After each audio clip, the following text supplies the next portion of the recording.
Hello, my dear warriors. Welcome aboard to the Unacademy NEET English channel. This is your Captain Shreyas here. Hello, Pravita. Hello, Lavanya. Hello, Sthiti. Hello, Mashuka. Hello, Divyadarshini, Priyanka. Welcome, Subhashni. Welcome, Zaiba. Welcome, Vivek. Welcome, Mohammad Gauba. Welcome, everyone, to the session of Nucleus. You're on to day number 3, which is a part of your 2-week challenge. And many of you have taken up the challenge. I had made a video on that. Already photons, photoelectric effect and dual nature completed. Atoms and atomic structure also done. So now it's time to move on to nucleus. And the best part is in nucleus, a significant chunk has been removed, deleted in the NEET syllabus for 2024.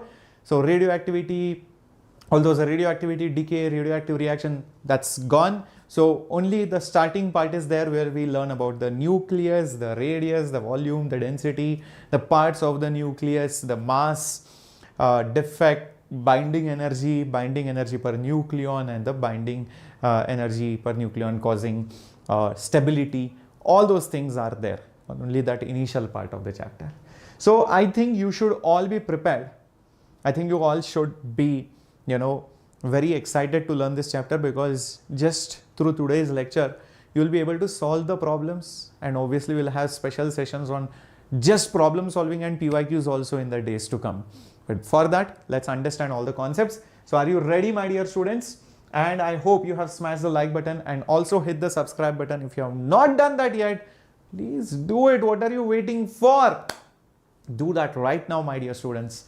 Show your support, show your strength, show your attendance, show your regularity, show that you have taken up the challenge. Leave a comment after the video ends also. Many people forget to leave a comment also. So do that. I would be very happy to see your comments. And those of you who have not yet enrolled in the Avenger 3.0 batch, please check out the link which is there in the description box. This is only for serious aspirants. This is for those people who have missed the opportunity in Avenger 1 or 2, or who are not satisfied with your current coaching or preparation level.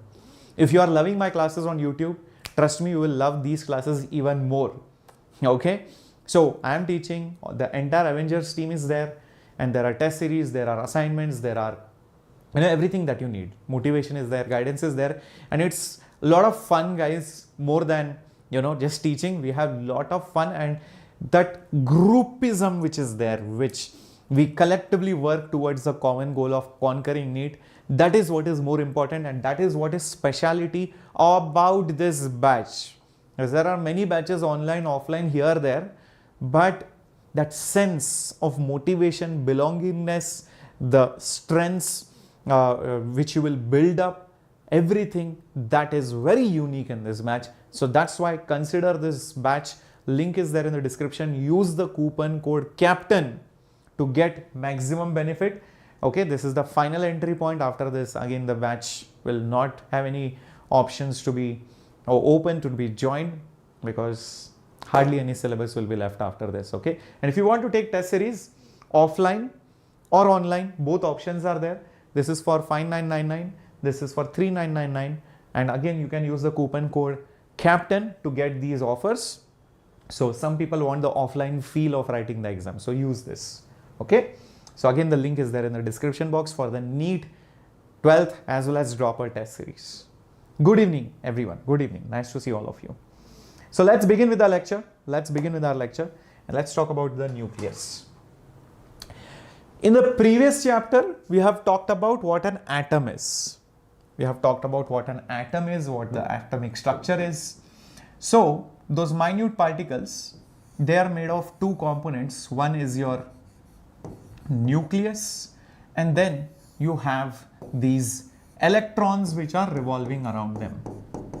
Now electrons are obviously negatively charged, the nucleus is positively charged, but the nucleus in itself has two different types of particles. Not everything is positive. There are two parts inside a nucleus. So what are those two things inside the nucleus called? So the nucleus is made of basically something called as protons and neutrons. This is what a nucleus is basically made of. It looks something like this. Now this is a representative diagram. Please don't get fooled into thinking this is how exactly an atom looks like. Okay, you might not see these lines, you might not see the nucleus so big, the nucleus is actually very tiny. You might not see the protons and neutrons like spheres also. Okay? The shape could be any random irregular thing.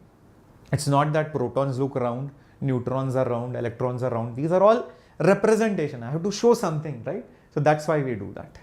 Yeah. Happy evening, Ames, New Delhi. Varun, I'm very good. I hope you two are good. Hello, Baj Zainab. Good evening. Nandini, good evening. Hello, Subhashni. Yes. Now, next thing, protons and electrons. Well, if you talk about protons, they have a charge of plus E, that means positive 1.6 10 to the power minus 19 coulomb. This is the charge of a proton. Okay, keep this in mind. And the mass of the proton is 1.673 into 10 to the power minus 27 kg. That is the mass of the proton. If you talk about the neutron, then it is basically a completely chargeless particle. There is no charge on it. And the mass of it is slightly more. It is 1.675 into 10 to the power minus 27 kg. 1.675 into 10 to the power minus 27 kg. That is another value which you are going to remember. If you talk about the electron, this can be particularly useful in your board examinations and sometimes in objective. They might directly ask you this number. So charge is minus E, which is minus 1.6 10 to the power minus 19 coulomb. The mass is roughly 9 into 10 to the power minus 31 kg, which is much smaller than the mass of the proton or even the mass of the neutron. This is very small. This is 10 to the power minus 31. There are extra 4 decimal places here, and here this is minus 27, guys. So it is very small as compared to mass of the proton or the mass of the neutron, right? Now, inside this particular atom, let me first create a duplicate of this. Okay. Oh my God. What just happened? Okay. 1 second. Oh my God. It's trying to act a little weird. Please don't move. Okay.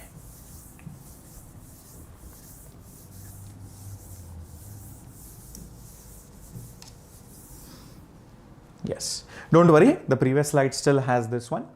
Okay. Let me also create one more duplicate of this. Okay.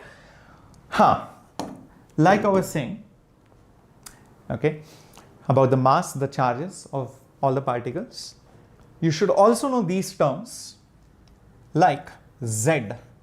Z decides the chemical property. It is also called as the atomic number. Atomic number. Like for example, for carbon, what is the value of Z, guys? What is the value of Z, guys? Everybody put it up in the chat box. This is the atomic number. Yes, Priyanka. What is the atomic number? Very good, Omar, Priyanka. Awesome. It is basically 6. That is your Z. The next thing is N. That is basically number of neutrons. Number of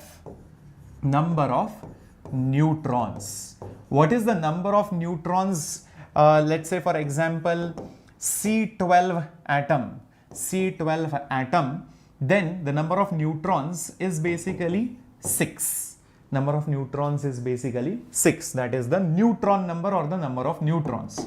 Last number that you have is A. That is basically called as the atomic mass number. Atomic mass number.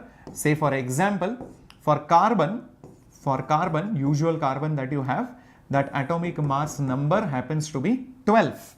Atomic mass number happens to be 12. Very good. Awesome. Can I also say the atomic mass number technically will be nothing but this Z plus this N, Z plus this N. Check this out. Does that make sense? The atomic mass number is the total number of the particles inside the nucleus. So it will be the number of protons plus the number of neutrons. Actually speaking, these two together, the protons and the neutrons together, they are actually called as the nucleons. Nucleon means the people who reside in the nucleus. Like we stay in India, we are called Indians. People staying in America are called Americans. If you stay inside the nucleus, you will be called nucleon. If you stay in Africa, you will be called African. If you stay inside the nucleus, you will be called nucleon. Understood? As simple as that. Awesome. Now, this is also the total number of nuclear particles. Keep this in mind. Achha, one more thing you would have noticed, that protons and neutrons roughly have the same mass. Proton and neutron roughly, you can see, they have the same mass. So guys, the mass of the neutron is roughly similar to the mass of the proton. That is another thing which you should notice. So whether you whether you have 6 protons and 6 neutrons, or whether you have 5 protons and 7 neutrons, or whether you have, let's say, 8 protons and 4 neutrons, as long as their sum is the same, approximately the total mass of the nucleus will be the same.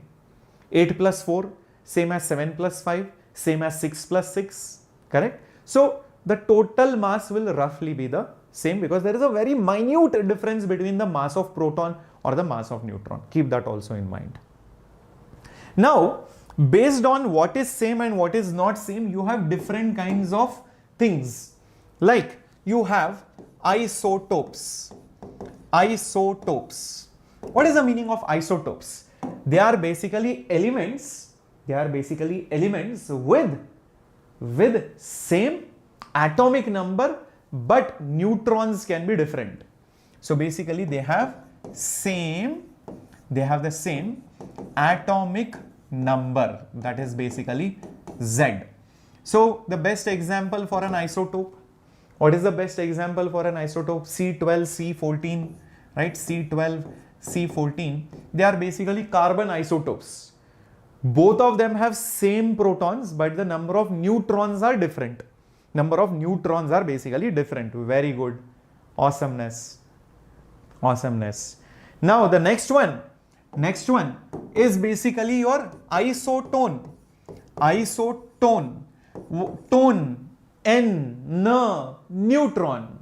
Isotone has N in it, neutron. So basically they have what? Same number of neutrons. Basically N. Same number of neutrons, as simple as that. So maybe you have some element which is like say for example 12C or let's say for example some element, okay, take 12, okay, and let's say this is 6, this is some element X, and let's say you have some element Y, this is 7, and you still have 6 neutrons. That means maybe this is 13. If you do 12 minus 6, 13 minus 7, still it is 6. So you still have basically same number of neutrons in both of them. Basically both of them have 6 number of neutrons. 6 neutrons in both of them. Remember, whatever you put on the top is always the atomic mass number. Whatever you put below is always the atomic number. So keep that in mind. So whenever you have some element, let's say X, always you put that Z below, and you put the atomic mass number you put the atomic mass number on the top. That's how you represent in general any element. Lastly, we have basically isobars. Isobars basically have the same atomic mass number. That means basically A. Atomic mass number basically A. Understood, guys? So their total value on the top should be same. Like say for example, X element is there. It has atomic mass number 50. There is Y element. It also has 50. Maybe this is 25. Maybe this is 26. Does not matter. But the total mass number should be the same. Okay? Total protons plus neutrons should be the same. That is the meaning of, isobars. These three definitions should be very, very clear. Now, the next thing that you should know regarding a nucleus. This nucleus roughly looks like a sphere here. Can you see that? It roughly looks like a sphere. So that sphere will also have some radius, right? So we have R, which is sometimes called as the radius of the nucleus. Radius of nucleus. This radius of the nucleus is a constant value into atomic mass number raised to 1/3 or cube root of atomic mass number. Cube root of atomic mass number. This formula you should know. No doubt about it. You should know this. Where this value of R0, is approximately 1.1 into 10 to the power minus 15th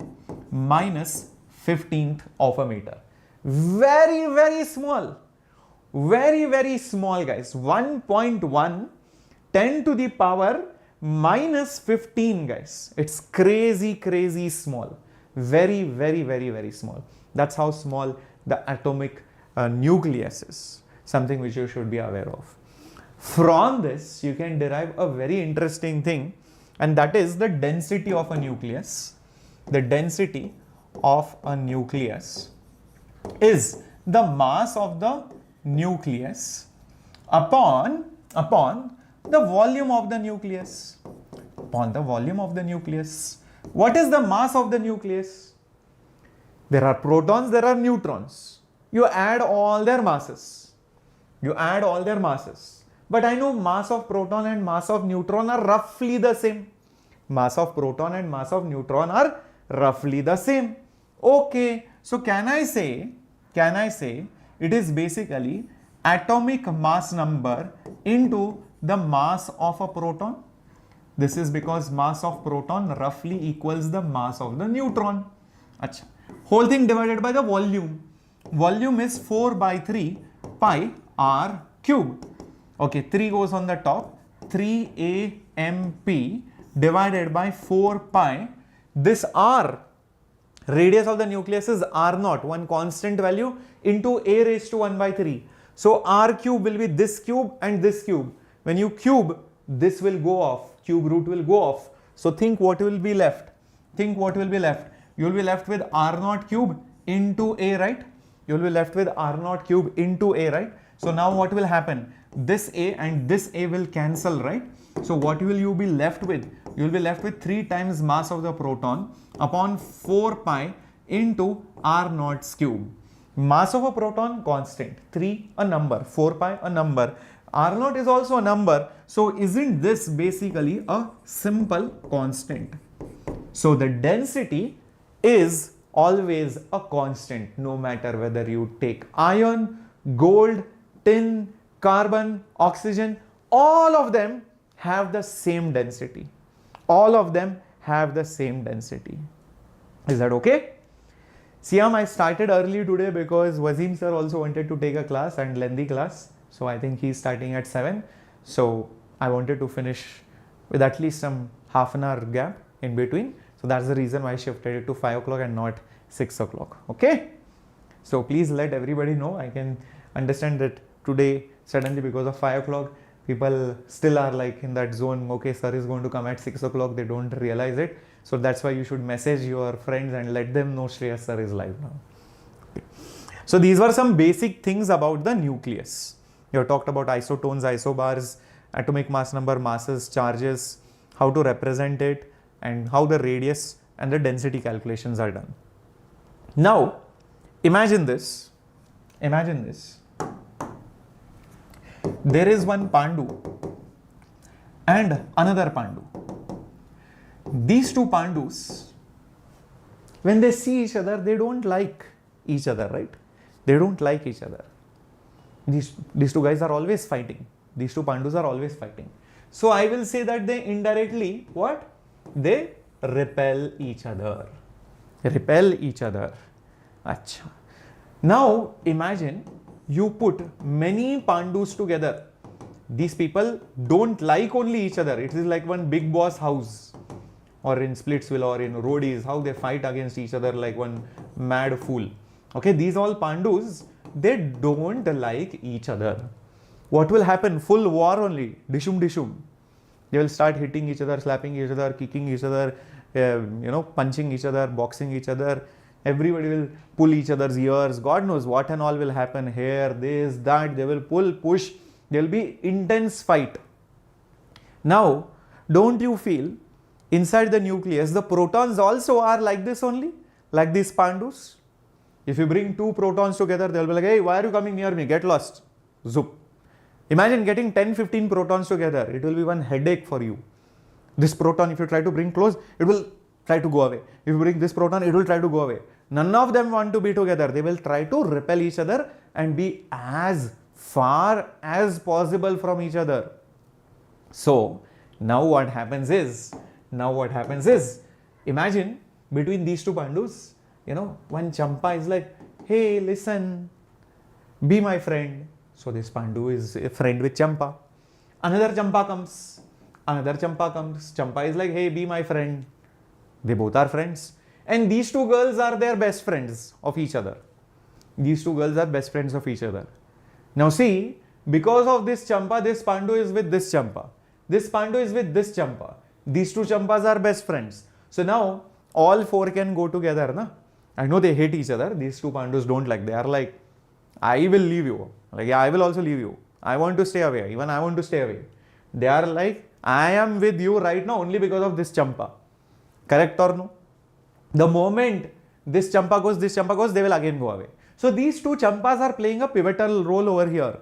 So I feel these Champas are like the neutrons. So understand, in the nucleus, even neutron has a role. People think, sir, neutron is chargeless, waste fellow, sir. What does it even do? Just sit there idly? No. That neutron is like that Champa. Helping these Pandus bind, basically the protons bind. So when you have so many Pandus, what do you need? You will also need, obviously, so many Champas.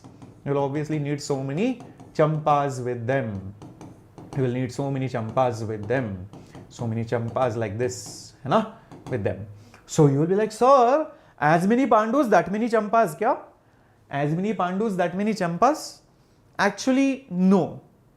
Not necessary. See, imagine there are too many Pandus. Imagine this is Pandu 1, Pandu 2, Pandu 3, Pandu 4, Pandu 5, Pandu 6, Pandu 7, Pandu 8, Pandu 9, Pandu 10, Pandu 11, Pandu 13, 14, 15, like this, 16, 17, 18, 19, 20. See, they will need Champas. 1, 2, 3, 4, 5, 6, 7, 8, 9, 10, 11, 12, 13, 14, 15, 16, 17, 18, 19. Okay, so I've drawn some 19 Pandus, 19 Champas. Now the problem is, you will be like, sir, good, no, everybody is paired, everybody is happy. Now the problem is, see, this Champa can be friends with this Champa can be friends with this. At max, this Champa won't be friend with this. This Champa won't be a friend with this Champa. Far away, no? This Champa will be a friend with this Champa, maybe this Champa. This Champa will be a friend with this Champa and this Champa. This Champa won't be a friend with this Champa. This Champa won't be a friend with this Champa. So when they are far, they won't be friends. But you know what? These Pandus they remember their enemies. They know this Pandu is still an enemy of this Pandu. Even though this Pandu is far away, I can see you. It will do like this. I can see you, bacha. I can see you.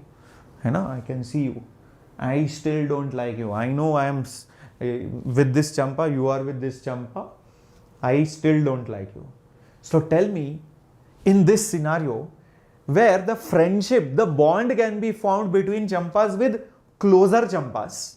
This champa can bond with closer champas, but the hatred, the enmity can be between faraway pandus also. The repulsion can be between faraway protons also. Whose effect will dominate more? The enmity or the champa-champa friendship? The hatred between two protons or the friendship between these champas? Who will dominate more? Answer this carefully. Yes, that's the only reason why the neutron is in the nucleus, Divyadarshini. Yes, correct. Yeah, we are coming to that. The enmity will be dominating because the friendship is only for a close distance. The friendship is only for a close distance. The enmity is still far away distance. The enmity is still far away distance. So that repulsion, that hatred is coming because of electric repulsion. Electric repulsion. The bonding between two champas, the attraction, the bonding which is happening between two champas, that is happening because of something called as the nuclear forces. It's a new kind of force. It's a new kind of force. Like gravity is between masses. Electric forces, magnetic forces are between magnets and charges. Nuclear is a new kind of force. Completely new kind of force altogether. It will be between neutron. It can also be between neutron, proton. So many things are there. You don't have to break your head. But remember, now what will happen is, if you add some more champas, some more friends, what will happen? Like, okay, listen, I will be in friend with this. I will be friend with this Pandu. So now this Pandu has two girlfriends. Because you have added more champas, you will see that each Pandu might have little bit more number of girlfriends. Not all Pandus, but some of them at least. So there is a link which is formed in a way. Like this. So a link gets formed like this. And you will see now the entire structure may be little bit stable. So that's why in higher atomic numbers,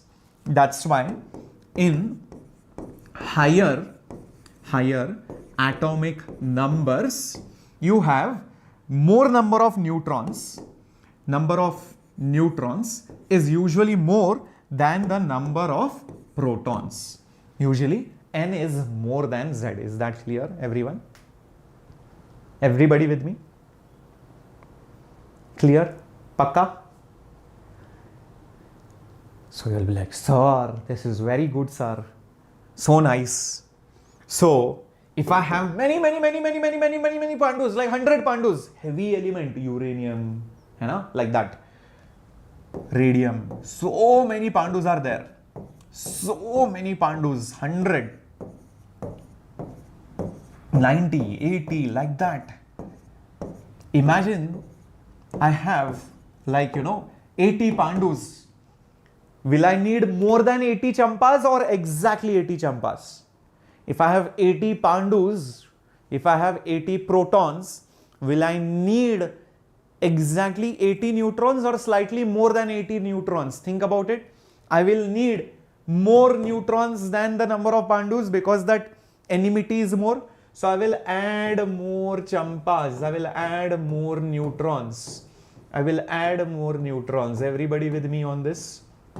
So you can see more of the neutrons over here. So you'll be like, sir, this is now more stable. Very good, sir. But there is a problem, guys. See, too many champas also is a problem, These champas will also start fighting. Because this Pandu will be like, this is my girlfriend, this is my girlfriend. This Pandu will be like, this is also my girlfriend. Many champas are there. This Pandu will be like, this is my girlfriend, this is my girlfriend. This Pandu will be like, this is also my girlfriend. It will be like one crazy problem now. Now they will start fighting between each other. Hey, why is this champa going here also, here also? Why is this Pandu going with this girl also, this girl also? There will be fights? No. Full problem only? No. So that's where another problem happens. After a point, there will be so many champas that these champas only can start fighting among themselves. His Pandu might not see the benefit of more champas, and that's when it becomes unstable. Very, very unstable. Very, very unstable, because their bonds might not after all be so strong. Their bonds might after all be not so strong, right? Because of that. And it becomes unstable, and it might actually break into smaller parts, small nucleus.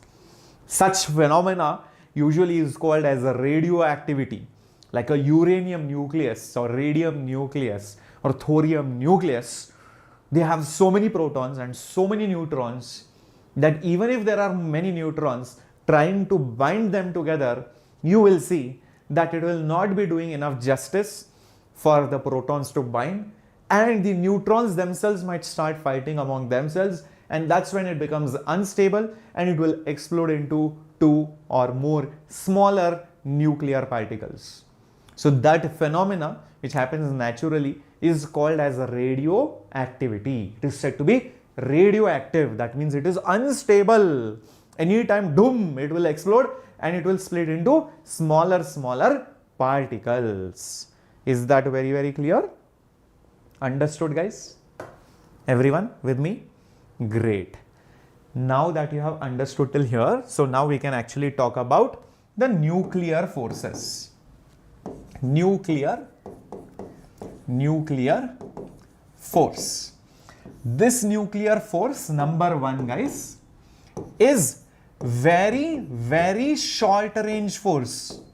Very, very short range force. Remember, champa friendship can happen in a very small circle, very small distance. It is typically less than 10 to the power minus 15 meters. It can't go really far. Unlike electric force, few meters, centimeters, okay, no problem. Two charges can attract or repel each other to a large distance. So it has a larger range, electric force. Nuclear force is a very short range force. But this is stronger, it is stronger than your electromagnetic force. Electromagnetic force is actually smaller. Nuclear force is much stronger. It is the strongest force in nature. Keep this in mind. It is independent. It is independent of the mass or charge. It does not depend on them. In fact, it depends on something called as the spin. It depends on the spin of these particles, neutron and proton spins. How it happens, you should not know that, you should not remember that, it doesn't matter. It's a part of PhD thesis. But for your level, just remember, it is dependent on the spin. Also, guys, remember, it can be between neutron and neutron. Okay, it can be also between proton and proton. It can be also between proton and neutron. See, while explaining, I explained that it is champa, that means neutron. But understand, there is also nuclear force between proton, neutron and all those things, which, for explanation purposes I didn't use. Just to make you or get the feel of how these forces interact with each other. Okay, that's something which you should be aware of. Also, understand these forces don't follow inverse square law. Because many people think, sir, the nuclear force will be like this, sir. Constant into spin 1, spin 2 by r square. Just like gm1, m2 by r square, kq1, q2 by r square, or mu naught by 4 pi, m1, m2 by r square. So many people think even nuclear force is some constant, spin 1, spin 2 by distance square. No, they do not follow the inverse square law. Something which you should be also aware of. Remember, they can be attractive as well as repulsive. They can be attractive and repulsive. That depends on the spins. It can be attractive as well as repulsive depending on the spin. Depending on the spins and all of that. So these are some things which you should be aware regarding the nuclear force.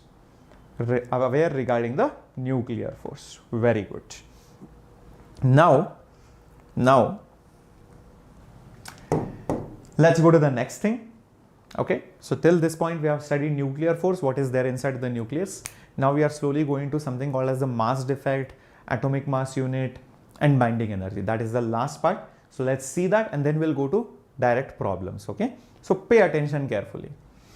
Because mass of proton, mass of neutron are very, very small, so it makes sense to have a new unit of mass, okay, which is in that small range. Like for energy, joules is a very huge unit for atomic level interactions. So we came up with a new unit called as electron volt. So same way, we have a very small unit of mass, and that is called as atomic mass unit. So one atomic mass unit, sometimes also called as 1 AMU, is nothing but, by definition, 1/12 the mass of C12, carbon 12 atom. 1/12 the weight of the C12 atom. Keep this in mind. And the value is roughly 1.66 into 10 to the power minus 27 kg. So think about it. Can I then say mass of proton roughly equals the mass of neutron? If you remember, mass of proton, mass of neutron was also very close to this value only, 1.67, 1.3, 1.675 and all those things, right? So can I say that mass of proton and mass of neutron are also roughly, 1 AMU approximately? Yeah, there might be a small decimal here, but yeah, approximately it is 1 AMU. Approximately, guys. Very good. Keep all these things in mind now. So this was your atomic mass unit. Now, why we use AMU? Like I told you, because this is convenient to describe the masses. Now, here is a very interesting question. Many students answer this wrong. Let's see if you guys can answer this correct. If I take 2 protons, okay, and 2 neutrons, I combine them together. Whose nucleus will I get? Whose nucleus will I get, guys? Whose nucleus will I get? Think and answer. What will be this nucleus? This will be, yeah, very nice. Helium, he. Very good. It felt like somebody is laughing. Helium nucleus. Okay. Now, tell me, guys, if I measure the mass of 2 protons, 2 neutrons, I call this total mass as M1, and I measure the mass of the helium nucleus, I call this M2. Are they going to be equal, or this going to be more than, or is this going to be less than? What do you think should be the correct expression between these two masses? M1 is the total mass of 2 protons, 2 neutrons. M2 is the total mass of the nucleus. These 2 protons, these 2 neutrons stand together, they become the nucleus. Whose mass is more? Whose mass is more? Is it the helium, or is it the 2 protons, 2 neutrons? Answer it carefully. You will be like, sir, 2 Pandus are there, 2 Champas are there. They are standing separately, their total mass is 200 kg. 50, 50, 50, 50. But when they stand together, their mass will be again 200 only. What is the difference? That's what you tend to think. But actually it is not. Actually it is not. Actually you will end up seeing that M1 is more than M2. M1 is more than M2. You will be like, what nonsense is this, sir? I thought if I have 2 Pandus, 50 kg, Champas are also 50 kg, 50 kg. If I combine them together, I should get 200. Hai na? But actually you won't get 200. You know what you will get? You will probably get 197 kg or something. Then you will be like, what happened to that 3 kg? Ideally, the total mass on this side should have been 200 kg. So on the right hand side also, I am expecting 200 kg. So there is a missing mass over here. There is something which is missing over here. Everybody can see that. So you might start thinking, where did that mass go? Sir, is it lost somewhere? Is it lost somewhere? The answer is no. It's gone. Where is it gone? It's gone in the form of energy. It is destroyed. Imagine destroying a mass. Destroying. You are completely annihilating it. It's gone. It's not there. That atom, that particle only is not there. So guys, this is converted into basically energy. Energy. This is your destroyed mass. Destroyed mass. This is your destroyed mass. So that 3 kg has been converted into energy. Maybe heat, maybe kinetic, who knows? Some kind of energy it is being converted into. Is that very, very clear? Understood, my dear students? Okay. So this number is basically the mass which is destroyed, the mass which is lagging, the mass which is missing is called as the mass defect.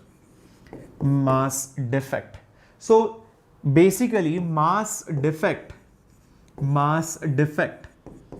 is nothing but you expect some value, but reality is only something different. So it's basically whatever you expect minus whatever you get real.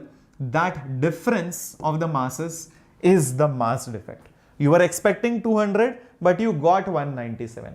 So 200 minus 197 is 3. That is the mass defect. Is that clear? Pandu was just there, Sol Medico. If you had come before, you would have seen Pandus. So many Pandus I have drawn. See? So many Pandus. Not one, two. Champas also, love affair also. Many affairs happened over here. So it caused some problem and they became very unstable. So just rewind back the class, you will see the relationship. Okay, so I can definitely say there will be some kind of energy which is released. This energy which is released in the formation of the nucleus. It could be helium nucleus, it could be gold nucleus, it could be carbon nucleus, it could be oxygen nucleus. Each nucleus will have different number of protons, different number of neutrons. For carbon, 6 protons should come, 6 neutrons should come. They mingle to each other and you get carbon nucleus. For oxygen, you will have 8, 8 and all of that. So that energy which is released is called as the binding energy. Is called as the binding energy. So if you combine them together into a nucleus, this energy is released. Why is it called binding energy? Because they are binding with each other. They are bonded to each other. They are binded to each other. So the energy released is called binding energy. Everybody with me? Now just imagine I do the exact reverse process. I do the exact reverse process. Meaning there is a nucleus. I give it some energy. I hit it with something, I heat it, I do something, I give it that energy. What will happen? Their bonds will break and you will get 2 protons, 2 neutrons. I am splitting them into constituent nuclear particles. So if you do the reverse thing, whatever energy you got has to be given to break it into smaller parts. So that is why you can call it as the binding energy. Yes. Awesome. Awesome. Awesome. Very good. So I can then say, if I have, for example, 2 protons. The symbol for proton, by the way, is like this. 1 on the top, 1 below. This stands for This one stands for the atomic number that it adds. This one stands for the atomic mass number. Remember, atomic mass number is 1. Charge wise it is plus E, plus 1 charge it has inside the nucleus. Whereas if you talk about the neutron, the symbol for that is 1 and 0. This 0 because it does not add to the charge or take away the charge. It does not change the chemical properties or the atomic number. So it has 0 contribution in the nucleus, chemically or property wise. But mass wise it adds 1. So 2 protons and 2 neutrons together gives me helium nucleus. And you will have basically nothing but 4 over here. That is the mass number and this is the atomic number. But this will be basically helium nucleus, so helium double plus. Helium double plus. Everybody with me? Understood? This is the helium nucleus. And obviously you will have some energy, which is binding energy. You will have basically the binding energy. You will obviously have the binding energy, which will be released. If you go the exact opposite way also, this will work. You have to give that energy to break this nucleus into smaller particles. Correct? Now, is this binding energy somewhat related to this mass defect? Somewhat related to this mass defect? The answer is yes. In fact, Einstein's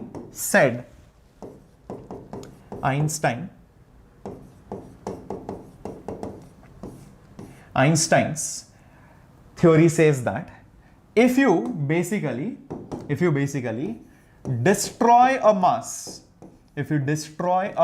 what do you get? You will get energy. Energy is released. Same way, if you destroy energy, energy,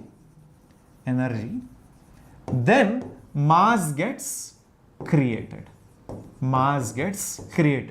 This is your Einstein's mass energy equivalence. Mass energy equivalence. This is Einstein's mass into energy, energy into mass equivalence. And it so happens the formula comes out to be like this. The energy which is released or absorbed or created is the mass which is missing or being created or destroyed, whatever, into c square. So delta E is equal to delta mc square is the formula. Delta E is equal to delta mc square is the formula. Just to give you an example, if you destroy, for example, 5 kg of mass, how much energy is being produced? This is the question.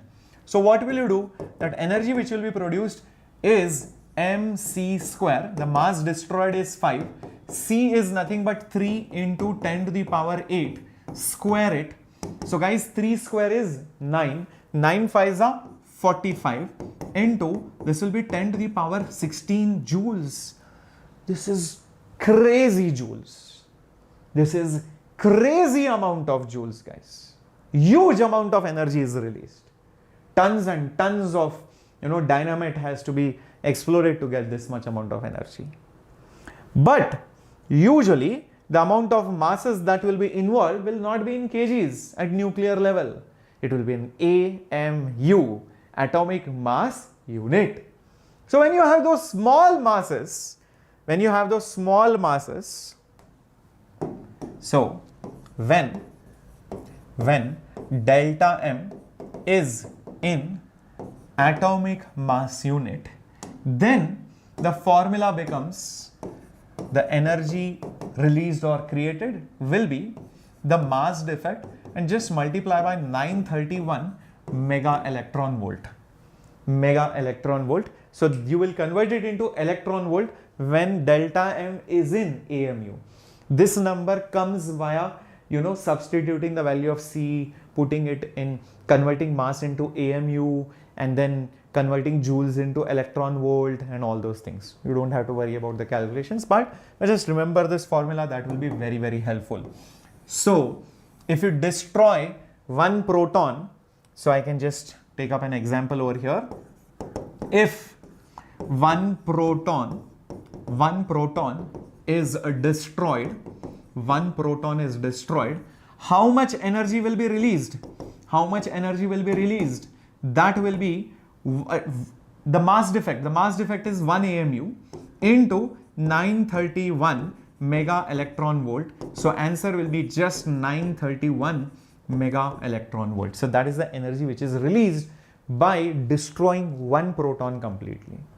If you destroy this energy, exactly the mass of the proton will be created. Okay, I hope this is clear. That means Tabiksha, understand that mass has so much of energy stored in it just by its mere existence. We might take it very lightly, this mass is there. But to make that mass, actually it has so much energy stored in it. Think of it like that. Okay, so it is not seen or felt usually. It is only seen when you destroy it. So to get that energy also, you need a lot of power, a lot of effort. You cannot say, I'll destroy the mass. I'll take a hammer and destroy it. No, it won't get destroyed. Even if you take a hammer, it needs much more than that hammer to destroy that mass. So there is a lot of effort also to destroy it, and then you get a huge amount of energy. Is that okay? That's how it is.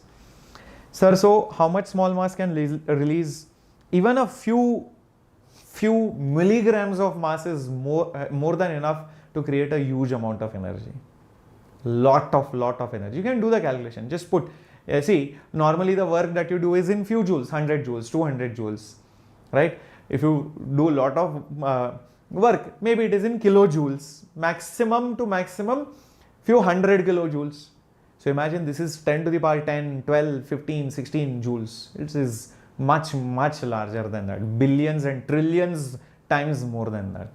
So if you destroy even 1 kg of mass. So that's how you can get a scale of it. Okay, is that clear, everyone? Awesome. Now you can calculate the mass defect for anything. You can calculate the binding energy for everything. But understand, the binding energy does not tell you much about whether the nucleus is stable or not. See, you might think that if, where did it go, binding energy? Yeah, this binding energy might tell you whether the atom is stable or not stable. That's what many people think. Because if I need more energy to destroy the nucleus into protons and neutrons, you might think it is more stable. But actually it is not like that. I'll tell you why. Imagine, I tell you, okay, imagine I tell you, you need to give 1,000 rupees to a group of, let's say, 10 people, for them to go in separate ways, in 10 different ways. You want to separate them, okay? You want to break their friendship. You give them 1,000 rupees. They are like, Tata, bye-bye, I don't know you. Okay. Now, imagine there is another scenario where again you give 1,000 rupees, or let's say you give, more rupees, let's say 2,000 rupees, but this time you have given it only to 5 people. 5 people. They go in 5 different ways. You give these 5 people 2,000 rupees together, they go in 5 different ways. They are going to say Tata, bye-bye to each other. If you ask me, who has paid more? In which case have you paid more? The answer is obviously in this case you have paid more as compared to this. I can change these numbers and I can get the amount required per person. Say for example, instead of 5 people, I make this 100 people.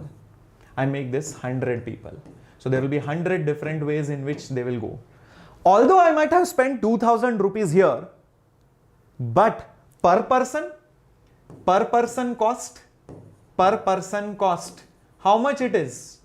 How much it is? 2000 divided by 100. It is 20 rupees only. Whereas in this case, it is 1000 rupees given to 10 people. So isn't it per person cost? Per person cost. Isn't it 100 rupees, guys? So technically, my dear students, although total amount is more here, per person they just needed 20 rupees. Here the total amount was less, but per person they need 100 rupees to say tata bye bye to each other. So going back over here, if I know binding energy, that does not mean that if the energy is more, I need more effort for them to split. Yeah, I need more effort, but that does not mean that they are stable. What I need is per nuclear particle how much energy I am spending. Per nuclear particle how much energy I am spending. Can you count the number of particles over here? Can you count the number of nuclear particles over here? I think the number of nuclear particles is 4, which is basically A. So when I divide that binding energy, if I divide it with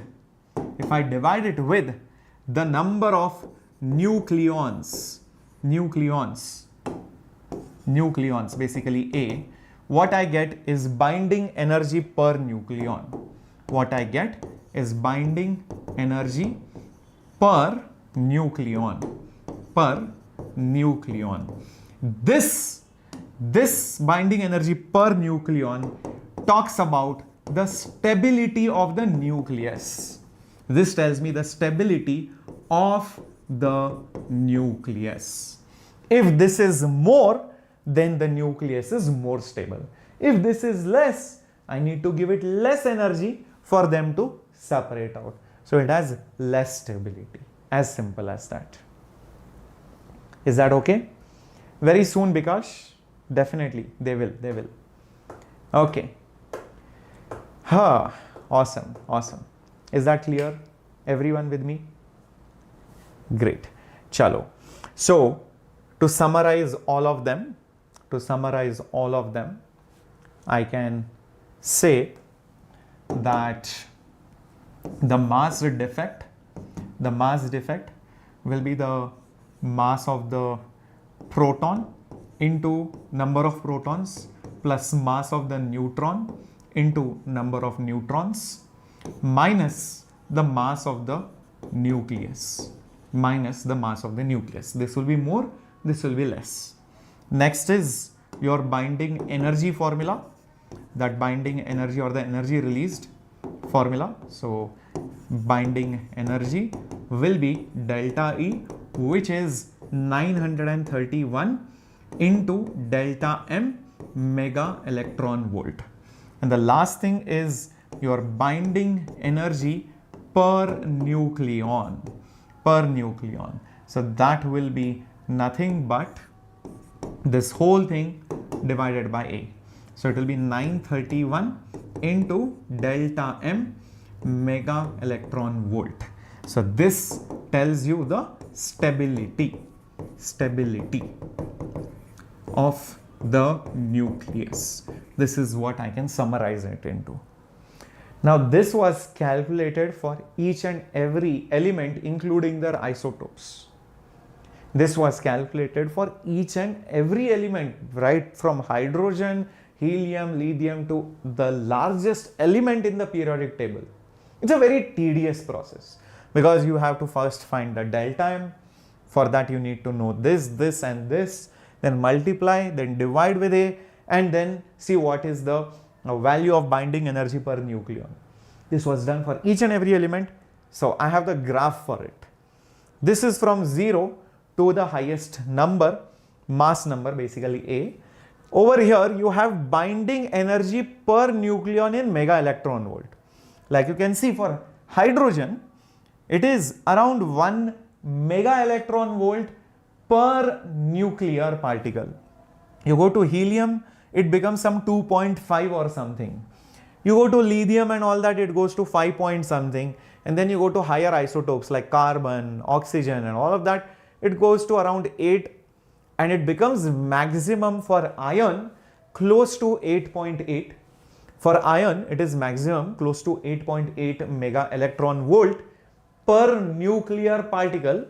And then when it starts going ahead, it starts coming down slightly. So looking at this graph, you get a general idea that it goes up till iron and then it starts coming down. So from this graph, can you tell me who is the most stable element nucleus wise? Who is the most stable element, guys? Who is the most stable element, guys? Come on. Iron, right? Very good. So iron is the happiest nucleus. There will be a big smile on its face. You know what this hydrogen, helium, lithium, nitrogen, oxygen, they will be looking at iron. Just like when the result is announced. I wish I was also at the top. Happens, no? I wish my name was also on the report card. I wish I was also so happy. So these people will want to become iron. They can actually, but it's not so easy. But if they want to, what they have to do is they have to combine with each other. Hydrogen, hydrogen, hydrogen. All these people should combine. Their nucleus should merge and this should become a big nucleus. When the nucleuses meet together, they are fusing. Fuse means to meet, melt and to become into one. They are fusing. So if they fuse together, they can become more stable. So that's why these people tend to undergo something called as nuclear fusion reaction. Nuclear fusion reaction. Understood, everyone? Now the exact opposite happens here.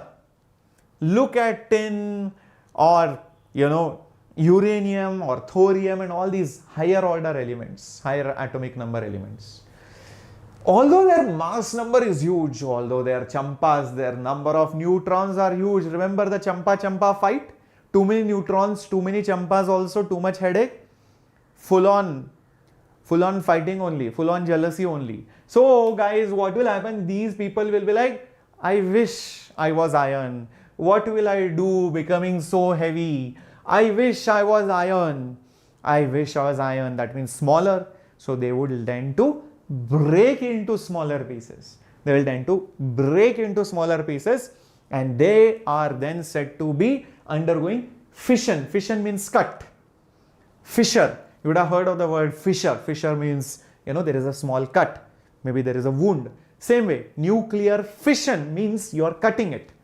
So those heavy nuclei tend to separate out into smaller nucleus. Understood? So this is a very important graph which you should be aware of. It starts from around 1, goes to 8.8 for iron, and for higher order it goes down. It tells you this is the most stable nucleus. These two undergo fusion or fission depending on which side they lie. These are very, very important things.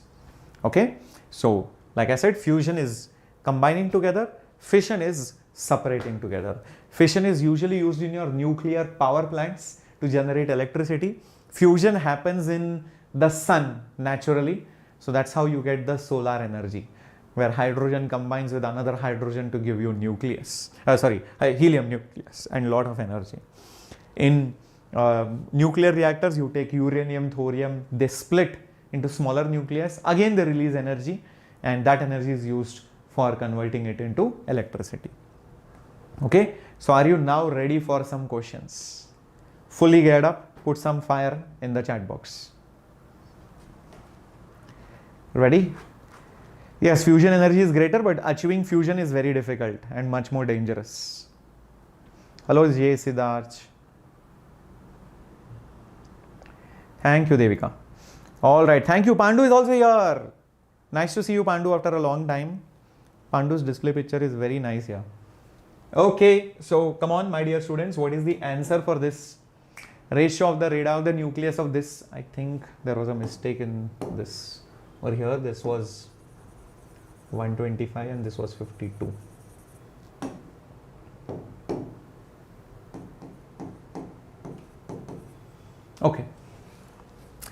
Yeah, this is the one. Huh. So what do you think, guys? 10:6, 3:5, 13:52, 40:177.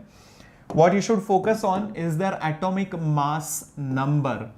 Remember, the radius is directly proportional to a raised to 1 by 3. So ratio of the radii R1 by R2 will be A1 by A2 whole basically raised to 1 by 3. A1 is 27, A2 is 125, whole raised to 1 by 3. 27's cube root is 3, 125's cube root is 5. So 3:5, which is option B, guys. Option number B. That is the correct answer. Is that right? Have you said B? Very good, Sanjil Kumar, Vedanchini, Omar, very good. Saiti, Jubam, Purnima, very good, Nandini, very good, Subhashini, very good. Saiti, Jyoti, Vishalini, very good, Rico, awesome. Let's go to the next question. The ratio of the density of this nucleus to this nucleus is approximately same data, but you know, different scenario, different question is asked. I think I just told you sometime back, right over here. Where did it go? See this? Density calculation we have done. Density, mass upon volume, we did the calculation. It came out to be constant. It is independent of the atomic mass number. It gets cancelled. Wow. So the answer should be basically the same. That means ratio will be 1:1. Ratio will be 1:1. Yup, definitely doctor is the answer.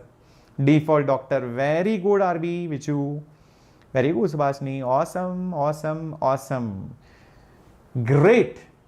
Which of the following determines the stability of the nucleus? Binding energy, mass defect, nuclear radius, binding energy per nucleon. I think I just told that also. Which of the following determines the stability? More stable means it has more energy released or absorbed per nuclear particle. Per nuclear particle. Binding energy per nucleon. Very good. Total binding energy does not give you anything. It does not give you anything. It does not tell you stability. It tells just the energy which is released. Nothing more, nothing less. Okay. Next. Fission of the nucleus is possible because binding energy. Fission means, I told you, fissure, cut. So splitting is possible because the binding energy per nucleon in them is increasing with mass number, increases with mass number at low mass number, decreases with mass number at high mass number, decreases with mass number at low mass number. First of all, remember in that curve, which is like this, fission occurs over here. Fission occurs over here. That means it will be at higher mass number. Either it will be this or it will be this. Either A or C. So out of A and C, who should be correct? Who should be correct? Think about it. Is it A or C? It increases with mass number? No. With mass number, actually it is decreasing. So actually it should be decreases. It should be decreases with mass number at higher mass number. You can see that very, very clearly. It's very apparent. It is falling down. As the mass number increases, the binding energy per nucleon is decreasing. The stability is decreasing. So hence answer is C. Very nice. Moving on to this question. Let's see if you guys can solve this. Let's see if you guys can solve this. How much does it come out to be? Question is mass defect. Mass of radium is given, mass of radon is given, mass of helium is given. Consider the radium. Consider the radium. Radium is there and it is splitting into alpha particle. Alpha particle means helium. Helium and radon. And radon. So the question is, what is the mass defect? Mass of radium is given 226.0256 atomic mass unit. Mass of radon is also given 222.0715. Mass of helium is also given 4.0026. If you add both of them, you will see the mass won't be equal to this. There will be a change, there will be a difference between them. Come on, think about it. Harish will be doing mechanics next week. Let me complete this week, sorry, your modern physics. So concentrate. Obviously, collisions and rotation, I will complete it next week. All right, let's take up that as the next challenge. What say? Come on, think. C for Champa. Are you sure, bacha? Is it C for Champa or something else? Do the math. Add both of them and subtract it with this. Add both of them and subtract it with this. Just see if you are getting close to 0.05. It is slightly less than 0.05, I feel. It should be 0.049 or something approximately. So you can round it off to 0.05. Yes, it is D. It is not more than 0.05. It is slightly less than 0.05, 0.49 or something like that. Yeah, just check that out. Yes. Next, if the binding energy per nucleon is 5, then the binding energy is how much? Binding energy per nucleon. This is basically your A. 5 mega electron volt is per nucleon. Per nucleon. How many such nucleons are there? There are 20 such nucleons. There are 20 such nucleons. So when you multiply 5 with 20, won't you get 100 mega electron volt? That would be your binding energy. Very, very straightforward. So 100 is the answer. Yes, it is. 100 is the answer. How many of you got it? Very good, Omar, Vedanjani, Ruko, Purnima, very good, Bhat, Man, Sati, Senthil Kumar, Divyadarshini, very good. Option 3, yes, Vishali, very good, very good, very good. Keep it up. Next question on your screen is this. Binding energy per nucleon of hydrogen and helium separately is 1.1 and 7. What is the energy released in this process? Let's try to understand first. See, over here, if I take one hydrogen atom, so it has one proton plus one neutron is giving me one hydrogen atom, 2H1. Correct? Similarly, if you talk about helium, it has how many? It has 2 protons, 2 neutrons. So 2 protons plus 2 neutrons is equal to 4He2. The binding energy per nucleon is given. For helium, how much is it? 7. How many nucleons are there? 4. So how much energy will be released? 7 into 4, basically 28 mega electron volt. 28 mega electron volt. So 7 4s are basically, this will be 28 mega electron volt will be released. This is the binding energy total, because this is per nucleon. Please understand that there were 4 nucleons. So 7 4s are 28. Now, since I have 2 protons, 2 neutrons here, maybe I would prefer multiplying this with 2. So 2p plus 2n will be 2h1. 2h1, but 2 times. So 2 times. Now what is the energy released here? Let's find that out. It is 1.1 per nucleon. There were 2 nucleons. So 2 into 1.1. How much will it be? 2.2 mega electron volt. So for this reaction, it is 2.2 mega electron volt. So if I multiply this reaction 2 times, so for making 2 hydrogen atoms, how much energy will I need? 2 times of 2.2. How much will it be? 4.4 mega electron volt. Understood, guys? From this to this, 4.4 is released. From this to this, 28 mega electron volt is released. So guys, instead of this to this, what if I go from here to here? What if I go from here to here? That is exactly the question, right? Read this question. This is exactly this question, right? So how much will be the energy involved in going from here to here? Just take the energy difference. Just take the energy difference. How much will it be? 28 minus 4.4. How much will it be? I think it will be 23.6 mega electron volt. Mega electron volt. Did you understand? So hence the answer will be option D, 23.6 mega electron volt. From A to B, I need this. From A to B, I need this. From A to C, I need this. So from B to C, it's basically the difference which will be needed. That's all. That's how you logically solve the question, and that is the answer. Correct? Very good. So these were some questions which can come in your NEET exam. I feel after this, you should be super duper confident. The only problem in nuclear physics is when there are more calculations, like the atomic mass number and all those things are given, and you have to find the mass defect. So that calculation is tedious sometimes, but apart from that, theory wise, it is very, very sweet, simple and short. Try to solve this question, and I want everybody's answer in the comment section. Very, very lallu question. So I want everybody to post the answers in the comment section. I'll be sharing the PDF just like before in the Telegram channel. And please keep in mind that the Avenger 3.0 is open, where 25% live syllabus still remaining for me, which I'll be completing. So rest 75% complete recordings will be given to you.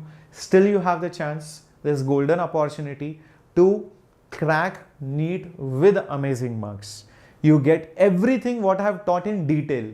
Instead of joining a crash course, I would suggest take this course, because you still have many months. Still you can complete the syllabus properly. Still you can give those tests, assignments, you can get the quality content, my notes, and you can prepare exactly like a long-term student. Okay? If you properly plan and manage time, sacrifice few things, this batch is going to be a game changer. So please check out the link which is there and join my batch as soon as possible. Use the coupon code CAPTAIN, CAPTAIN, right? So that's the coupon code. And thank you for liking. Join the Telegram as well. I'll be sharing the PDF. Bye bye guys. Take care. Next lecture we will be doing semiconductors. So please put up day 3 completed with the homework. Day 3 completed with the homework. I'll be seeing you for semiconductors in the next class. Bye bye. Hasta la vista. Take care.